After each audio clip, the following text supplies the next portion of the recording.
In stock market charts को 28 जनवरी 2025 के देखें। जो आप देख रहे हैं वह एक बड़ी गिरावट है, यूएस स्टॉक मार्केट में $1 ट्रिलियन से अधिक की गिरावट। और इसका कारण चीन से जारी हुआ डीपसीक R1 AI मॉडल है। चीनी मॉडल उतना ही सक्षम है जितना सबसे अच्छे अमेरिकी मॉडल, लेकिन यह मुफ्त है, ओपन सोर्स है, अधिक कुशल है और सबसे आश्चर्यजनक बात यह है कि इसे विकसित करने की लागत ChatGPT-o1 की लागत का 3% से भी कम है। सिर्फ 2 साल पहले हम अमेरिकी कंपनियों के बीच AI रेस की बात कर रहे थे। आज यह देशों के बीच AI रेस में विकसित हो गया है। एक कोने में अमेरिका है, उनके पास तकनीकी प्रभुत्व का एक लंबा इतिहास है, लेकिन दूसरी तरफ चीन है, एक ऐसा देश जिसकी विचारधारा और उद्देश्यों में बहुत अंतर है। इस प्रभुत्व की दौड़ में यह हथियारों के बारे में नहीं है, बल्कि ऐसे सिस्टम विकसित करने के बारे में है जो सोचने के लिए डिजाइन किए गए हैं। कृत्रिम बुद्धिमत्ता यानी AI। यह दौड़ कोल्ड वॉर यानी शीत युद्ध की याद दिलाती है। जब 2 देश तकनीक को लेकर रेस कर रहे थे, व्हाइट हाउस का कहना है कि वे चीन के डीपसीक AI प्लेटफॉर्म की जांच कर रहे हैं, क्योंकि यह राष्ट्रीय सुरक्षा हितों लिए खतरा हो सकता है। और ओपन AI ने डीपसीक पर अपने डेटा चोरी करने का आरोप लगाया भी है। अब मामला गर्म हो रहा है। अमेरिका ने स्टारगेट AI प्रोजेक्ट में $500 ट्रिलियन डाले हैं और ग्लोबल रेस शुरू हो गई है। ये चल रही लड़ाई इस साल की सबसे बड़ी टेक खबरों में से एक हो सकती है। जब AI राष्ट्रीय सुरक्षा का मामला बन जाती है तो टेक्नोलॉजी को भी तेजी से आगे बढ़ना होगा। भारत अभी इस रेस का हिस्सा नहीं है, लेकिन यह एक महत्वपूर्ण मोड़ है जहां भारत को भी अपना AI मॉडल चाहिए, लेकिन इसकी ओर चर्चा हम बाद में करेंगे। लेकिन इससे पहले कि हम आगे बढ़ें, वास्तव में यहां क्या हो रहा है? एक अज्ञात कंपनी ने यह सब कैसे किया? क्या यह सब AI प्रचार चक्र का हिस्सा है या यह वास्तविक मामला है? ऐसा लगता है कि रिलीज के बाद से पूरा विश्व इसे पकड़ने की कोशिश कर रहा है। तो चलिए इसका मतलब निकालने की कोशिश करते हैं।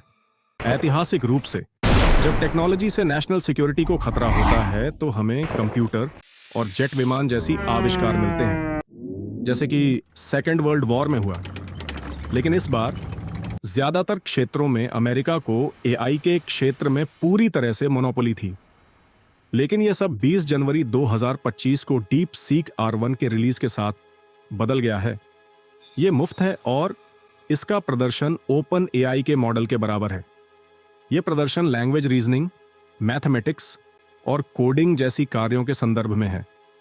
यह फ्री मॉडल गूगल के जेमिनाई और मेटा AI से भी बेहतर है। लेकिन बहुत से लोग यह नहीं जानते हैं कि बाकी वर्तमान आधुनिक मॉडलों की तुलना में डीपसीक कुछ अलग तरीके से काम करता है। यही कारण है कि यह इतना एफिशिएंट है, लेकिन हम इन विवरणों को बाद में कवर करेंगे, क्योंकि इस स्तर के AI प्रदर्शन के लिए कोई कंपटीशन नहीं है। यूजर्स इसके लिए खींचे जा रहे हैं। डीपसीक एप्पल के ऐप स्टोर में नंबर 1 बन गया है, लेकिन यहां वे आंकड़े हैं जो लोगों के दिमाग की हिलाकर रख दे रही है। AI को कुछ महीनों में बनाया गया था और इसे बनाने की लागत $5.6 मिलियन से भी कम है। AI कंपनी एंथ्रोपिक का कहना है कि AI सिस्टम को शुरू से विकसित करने के लिए सामान्य राशि $100 मिलियन से $1 बिलियन है।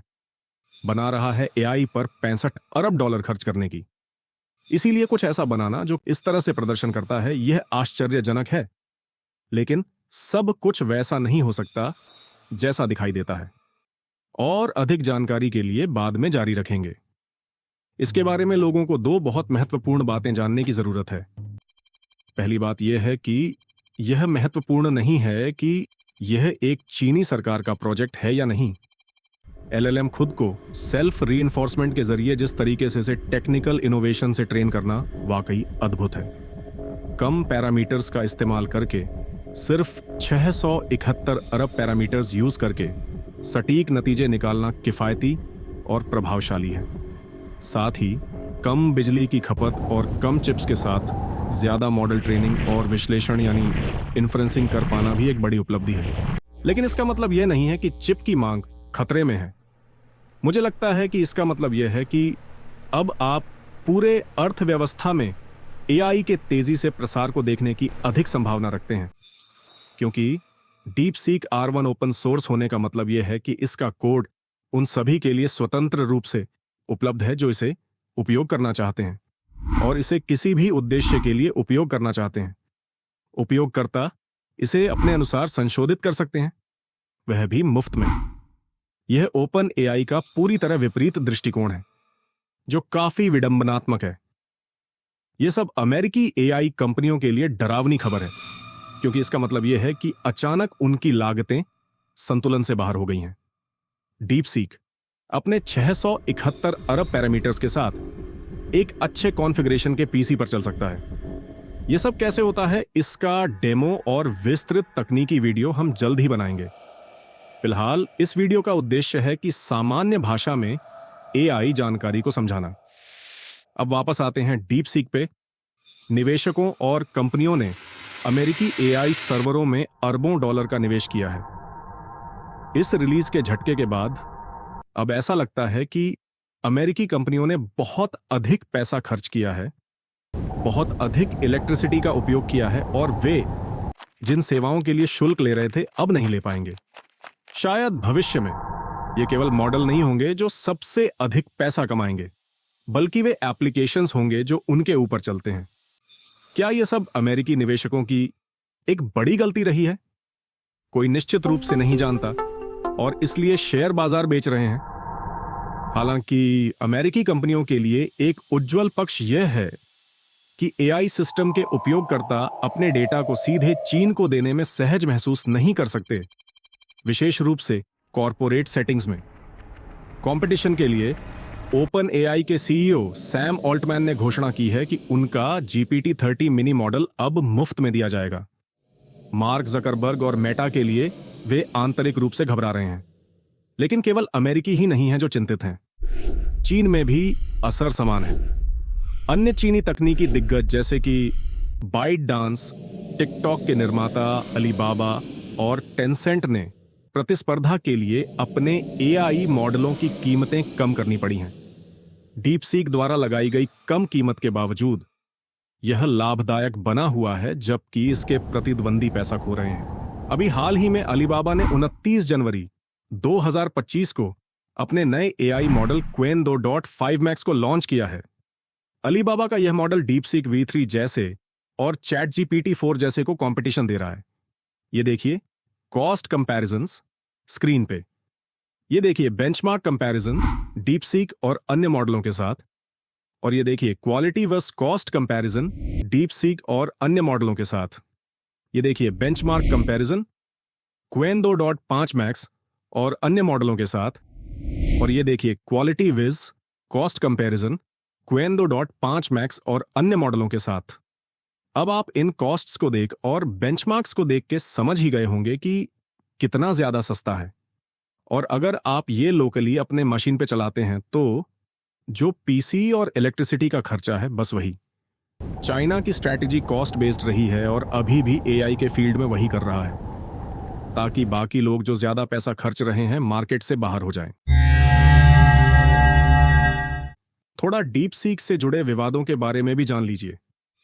डीप सीक को संवेदनशील विषयों से बचने के लिए आलोचना की गई है, खासकर चीन की राजनीति से संबंधित मुद्दों पर। उदाहरण के लिए यह तियानानमेन स्क्वायर विरोध और शिनजियांग में उइघुर मुसलमानों के इलाज पर चर्चा से बचता है। ओपन एआई ने डीप सीक पर अपने ओनरशिप वाले मॉडलों का बिना अनुमति के उपयोग करने का आरोप लगाया है, जिसे मॉडल डिस्टिलेशन कहा जाता है। डीप सीक ने ताइवान की स्थिति और 1962 के भारत चीन युद्ध जैसे मुद्दों को संबोधित करने में सतर्कता दिखाई है।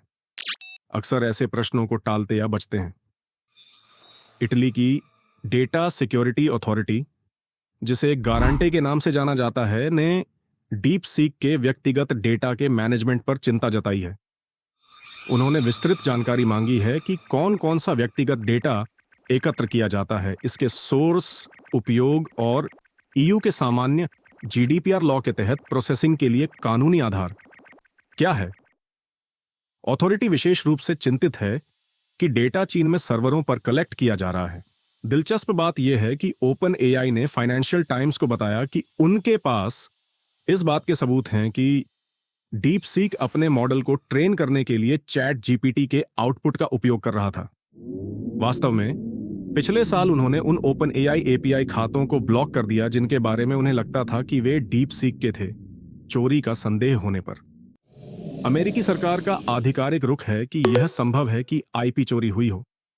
यह भी ध्यान दिया जाना चाहिए कि ऐसा लगता है कि चीनी एआई डेवलपर्स अब भी अमेरिकी प्रतिबंधों के बावजूद शीर्ष पंक्ति के एनवीडिया ग्राफिक्स कार्ड प्राप्त करने में सक्षम हो रहे हैं। लेकिन सवाल उठता है, डीप सीक कौन है और उन्होंने यह सब रातों रात कैसे बना लिया?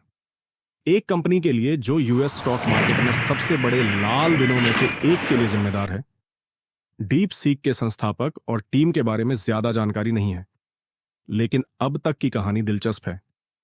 डीप सीक के संस्थापक लियांग वेनफांग सामान्य तकनीकी दुनिया से नहीं है। वास्तव में उनकी बैकग्राउंड फाइनेंस में है और उन्होंने एक हेज फंड हाई फ्लायर की सहस्थापना की। उनकी कंपनी ने बाजार के रुझानों की भविष्यवाणी करने और निवेश निर्णय लेने में मदद करने के लिए एआई का उपयोग किया। इसमें वे बहुत सफल थे और उनका फंड अब $8 बिलियन का प्रबंधन करता है। लेकिन अपनी प्रारंभिक सफलता के बाद वे और अधिक चाहते थे। उनका अगला लक्ष्य मानव स्तर की एआई बनाना था। 2021 में उन्होंने अपने एआई साइड प्रोजेक्ट के हिस्से के रूप में हजारों एनवीडिया जीपीयू खरीदना शुरू किया। यह बिडेन प्रशासन ने चीन को एआई हार्डवेयर का अमेरिकी निर्यात सीमित करने से ठीक पहले था। ली एंड एडवेंट ने अपने एआई साइड प्रोजेक्ट को एक अन्य कंपनी में स्पिन ऑफ किया और वह कंपनी डीप सीक थी। R1 उनका लेटेस्ट मॉडल है। लेकिन ईमानदारी से कहूं तो जितना मैंने लियांग की कहानी के बारे में पढ़ा, उतना ही दिलचस्प होता जा रहा है। इसीलिए मुझे कमेंट सेक्शन में बताएं कि आप डीप सीक संस्थापक पर एक समर्पित एपिसोड देखना चाहते हैं या नहीं। डीप सीक R1 को रीइंफोर्समेंट लर्निंग के साथ ट्रेंड किया गया था, जिसका मतलब है कि इसे सीखने में किसी भी इंसान ने मदद नहीं की थी। डीप सीक अपनी मॉडल आर्किटेक्चर के लिए जिस विधि का उपयोग करता है वह अधिकांश अन्य खिलाड़ियों से अलग है। इसे विशेषज्ञों का मिश्रण यानी मिक्सचर ऑफ एक्सपर्ट्स तकनीक कहा जाता है। स्काई न्यूज इसे अच्छी तरह समझाता है। जहां ओपन एआई का latest model GPT-4 Einstein, Shakespeare और पिकासो को एक में मिलाने का प्रयास करता है, डीप सीक का मॉडल एक यूनिवर्सिटी की तरह है जिसे विशेषज्ञ विभागों में विभाजित किया गया है।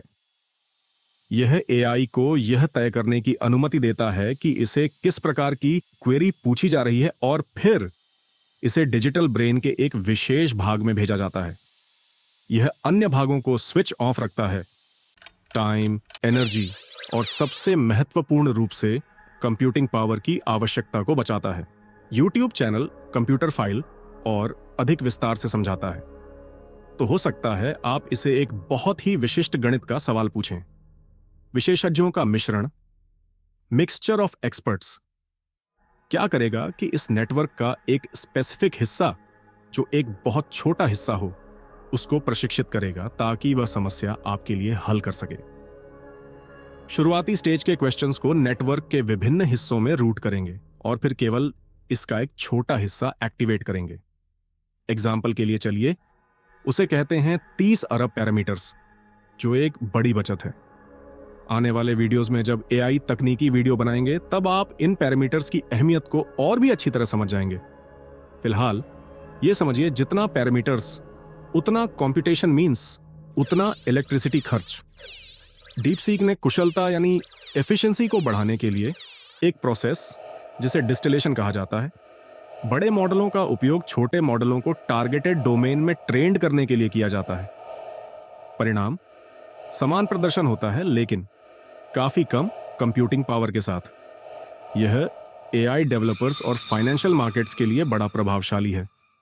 यह सब इसलिए हो सकता है क्योंकि छोटे मॉडल बड़े मॉडल की तरह ही प्रदर्शन कर सकते हैं, क्योंकि वे बड़े मॉडल से सीखते हैं। छोटे मॉडल को चलाने के लिए कम कंप्यूटिंग पावर की आवश्यकता होती है, जो ऊर्जा और संसाधनों की बचत करता है। यह प्रक्रिया एआई डेवलपर्स और कंपनियों के लिए लागत को कम करती है, क्योंकि छोटे मॉडल्स सस्ते होते हैं।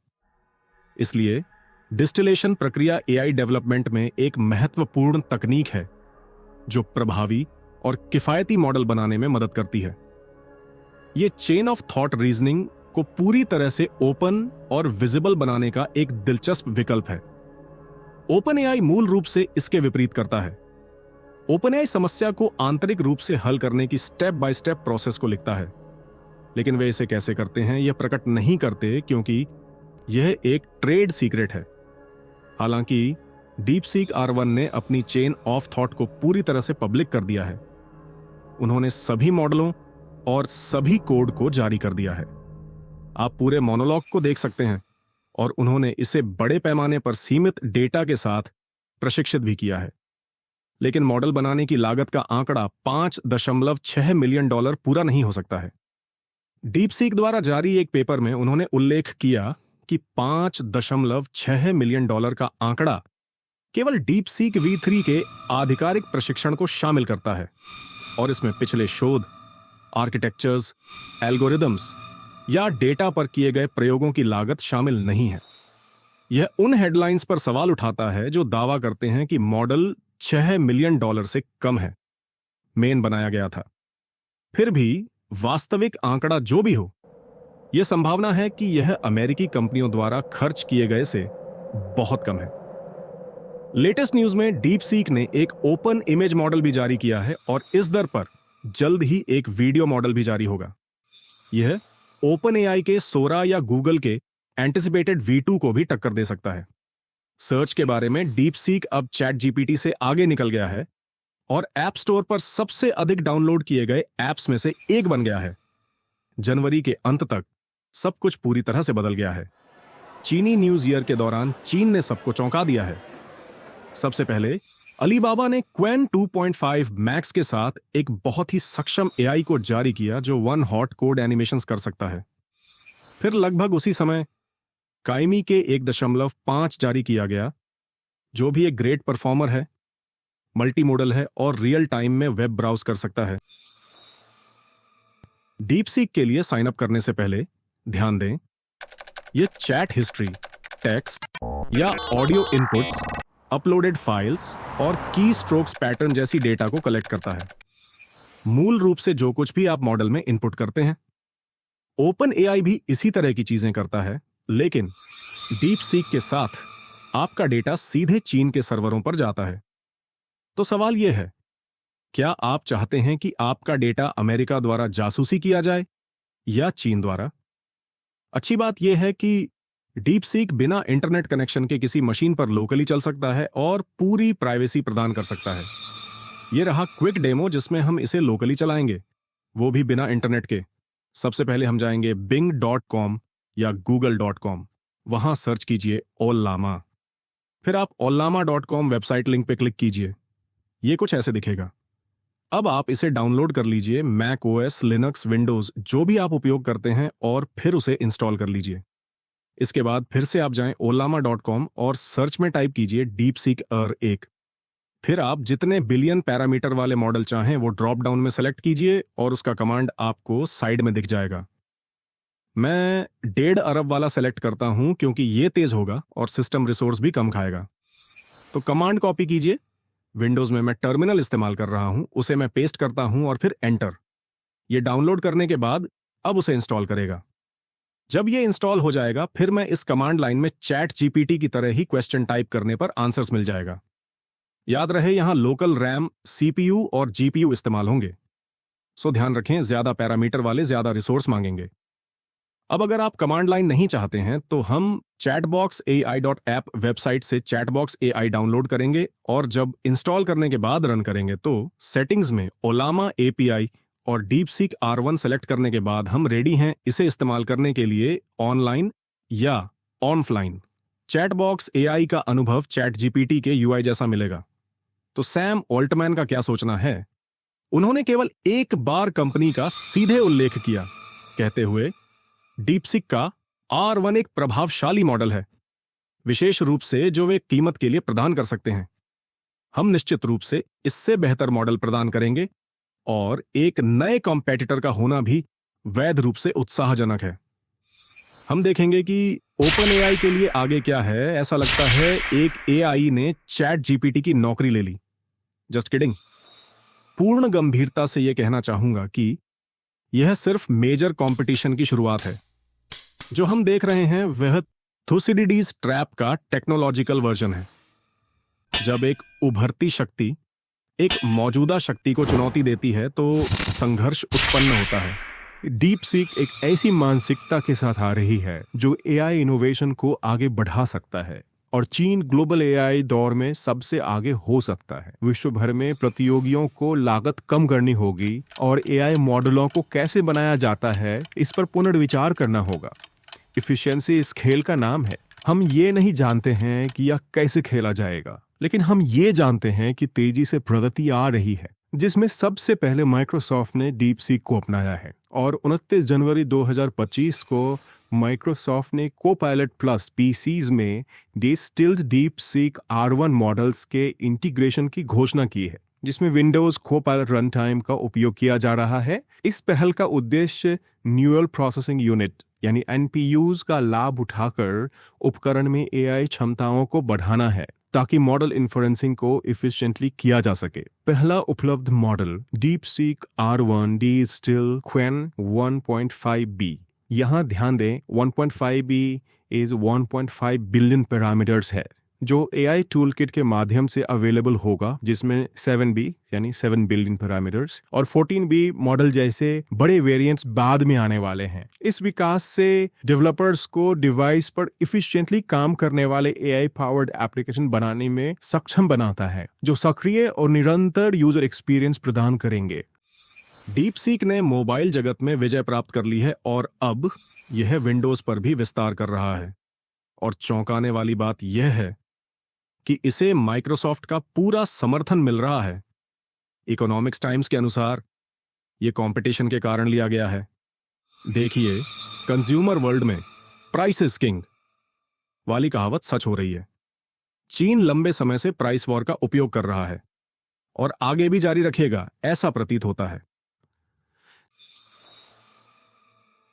लेकिन मेरा सोचना यह है कि कई सालों से भारतीय कंपनियां अन्य जगहों पर विकसित तकनीकी इनोवेशन का लाभ उठाकर उन्हें एप्लीकेशन के माध्यम से मुद्रीकरण यानी मोनेटाइजेशन करने की आदी रही हैं।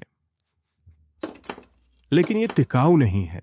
इस बार हमारा टारगेट क्विक प्रॉफिट का नहीं बल्कि एआई इकोसिस्टम में अपना योगदान देने का होना चाहिए, जिसके लिए भारत को अपनी एआई तकनीक का उत्पादन करना होगा। सिलिकॉन वैली में इतनी इनोवेशन क्यों हो रही है, कभी सोचा है आपने? क्योंकि वे कोशिश करने की हिम्मत करते हैं। इसके विपरीत भारतीय उद्योगपति क्विक प्रॉफिट और सर्विसेज की बात कर रहे हैं। जब चैट जीपीटी शुरू हुआ था तो सैम ऑल्टमैन ने कहा था कि भारत अपना एआई LLM नहीं बना सकता। 3 साल बाद आज हम जनवरी 2025 में देखते हैं तो 2 प्रमुख कारक हैं एआई के संदर्भ में। पहला, चैट जीपीटी का उपयोग करने में भारत शीर्ष पे है और हमें कंज्यूमर बने रहने की आदत हो गई है, जिसे उपभोक्तावाद या कंज्यूमरिज्म भी कह सकते हैं। दूसरा, सरकार की नीतियों में मुफ्त सुविधाओं अथवा फ्रीबीज का बढ़ावा देना और R&D यानी रिसर्च एंड डेवलपमेंट को अनदेखा करना प्रतीत हो रहा है। इस दौरान चीन ने अपना एक नया एआई मॉडल बना लिया। आईटी इंडस्ट्री में चीन का यह सिद्धांत कि जो विश्व में होगा उसका कॉपी ही सही उनका अपना भी होगा, यह इस बात को दर्शाता है कि वे ज्यादा आत्मनिर्भर बन रहे हैं। यह मानसिकता हमारे यहाँ क्यों नहीं है? यह मानसिकता क्यों है जैसे भारत में अध्ययन करने वाले सभी व्यक्ति अपने सफल होने के बाद विदेशों की ओर रुख कर लेते हैं? ऐसा नहीं है कि टैलेंटेड लोग भारत में नहीं रुकते, लेकिन भारत में ब्रेन ड्रेन एक स्थायी समस्या रही है। इस साल 28 जनवरी को जापान की सॉफ्टबैंक ने रोबोटिक्स स्टार्टअप स्किल्ड एआई में $500 मिलियन का निवेश करने की योजना बना रही है। जानते हैं कि इस स्किल्ड एआई के संस्थापक कौन हैं? अभिनव गुप्ता और दीपक पाठक दोनों IIT कानपुर से ग्रेजुएट्स हैं। और कंपनी कहां स्थित है? यह कंपनी अमेरिका में स्थित है। इसके हेडक्वार्टर्स पिट्सबर्ग पेंसिल्वेनिया में स्थित हैं। मेरा विचार है कि आईआईटी जैसे संस्थान जहां बेस्ट माइंड्स होते हैं, उनके लिए एक अनुबंध जैसी नीति होनी चाहिए जिसमें वे 10 साल अपने देश में ही रोजगार करेंगे। इस तरह की नीतियों के अपने जटिलताएं हो सकती हैं, लेकिन राष्ट्र हित में होगा। आप बताइए, ऐसे में भारत को क्या करना चाहिए? कौन सी नीति अपनानी चाहिए? कंज्यूमरिज्म और प्रोड्यूसरिज्म थियरी, यानी उपभोक्तावाद की या फिर उत्पादनवाद की सिद्धांत को? आप अपनी राय कमेंट बॉक्स में दीजिए। हो सकता है कुछ नई प्रेरणा मिले। इस सोच के साथ हमें अलविदा दीजिए। हमारा आने वाला कल बेहतर हो, इसीलिए हम प्रयास में लगे हुए हैं कि ज्यादा से ज्यादा लोगों के पास यह जानकारी पहुंचे। इसीलिए आप लोगों से अनुरोध है कि आप अपने इस चैनल को सब्सक्राइब करें और शेयर करें। यहां तक साथ देने के लिए धन्यवाद। आपका दिन शुभ हो।